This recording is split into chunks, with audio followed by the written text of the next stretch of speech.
तुलसीदास जी ने कहा कि भाई ये दोनों के दोनों संसार का खेद जो दुख है उसको दूर कर देते हैं, लेकिन अंतर इतना है इसमें कि जो ज्ञान है उसको दिए की उपमा दी और जो भक्ति है उसको मणि की उपमा दी। तो दीवे को जलाना पड़ता है,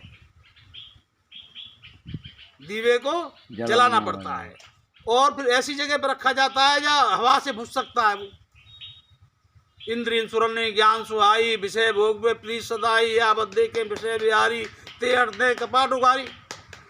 जो इंद्रियों के दरवाजे हैं उन एक एक देवता वहाँ बैठा हुआ है, वो दरवाजे को खोल देता है, ज्ञान जो है बुन जाता है। बिजली ने चमकारे में मोतीरा परोड़ो पान भाई अचानक अंधारो था।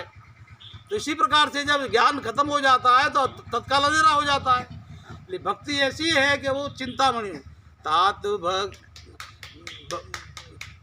भक्ति जो एक चिंतामणि है, मणि है, और वो बाबा जोड़ा भी आता हो, पवन भी आता हो, कहीं भी पड़ी हो, लेकिन उसमें कोई अंतर नहीं आता है। इसलिए भक्ति श्रेष्ठ है, ज्ञान करता भक्ति श्रेष्ठ है।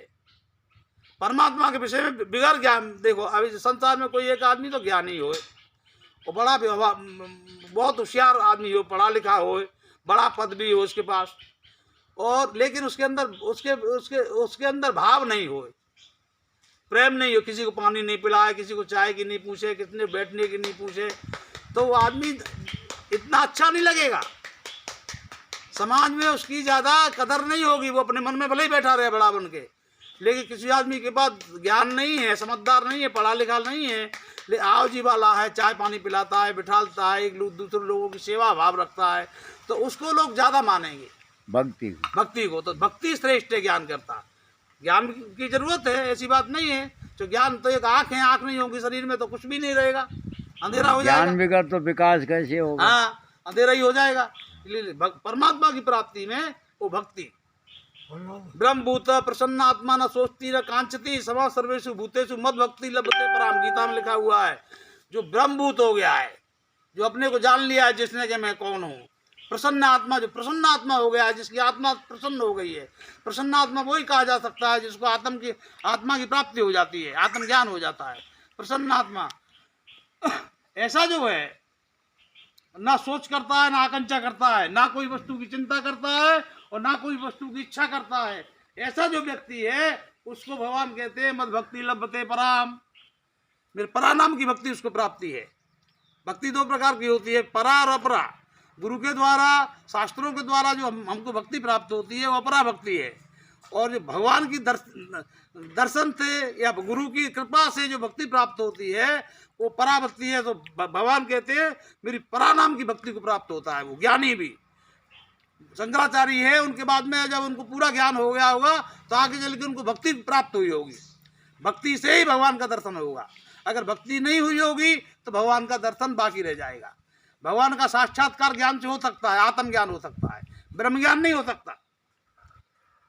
आत्मज्ञान ज्ञान से हो जाता है, मैं कौन हूं इस बात को वो जान लेता है। लेकिन भक्ति से तो भगवान का साक्षात दर्शन। नरसिंह जी को, सूरदास जी को, सूरदास कोई भी पद लिखते थे तो वही पद लिखते थे जो जैसे एक मंदिर में कोई गए तो उन्होंने पद सुनाया सूरदास जी ने पुजारी को, तो जो जो श्रृंगार हुआ था भगवान का, जैसी बंसी लिए हुए थे, जैसे कपड़ा पहने हुए थे, वही सूरदास ने अपने पद में लिख दिया। अब पुजारी को आश्चर्य हुआ कि भाई सूरदास ने जो जो मैंने श्रृंगार किया है, जैसा मैंने कपड़ा पहनाया है, जैसी बंसी, वो सबका सब बता देता है, तो लगता है इसको कहीं ना कहीं थोड़ा सा दिखता है। दूसरे दिन जो है पुजारी ने भगवान को कपड़ा नहीं पहनाई, खाली लंगोटी पहना दी और कुछ नहीं पहनाया। तो सूरदास जी ने फिर वो ऐसा पद बना दिया, आज भगवान बिगल कपड़े के ऐसा पद गा दिया। तो यानी ये कहने का अर्थ है भगत और भगवान एक ही होते हैं। भगत हमेशा भगवान का दर्शन करता रहता है। भगत का मतलब ये होता है जो भगवान के पीछे भागता है, उसको भगत कहते हैं। तो इसलिए और भक्तों का ही भगवान होता है, ज्ञानियों का भगवान नहीं होता है। ज्ञानी तो ब्रह्म को मानते हैं, भगत भगवान को मानता है।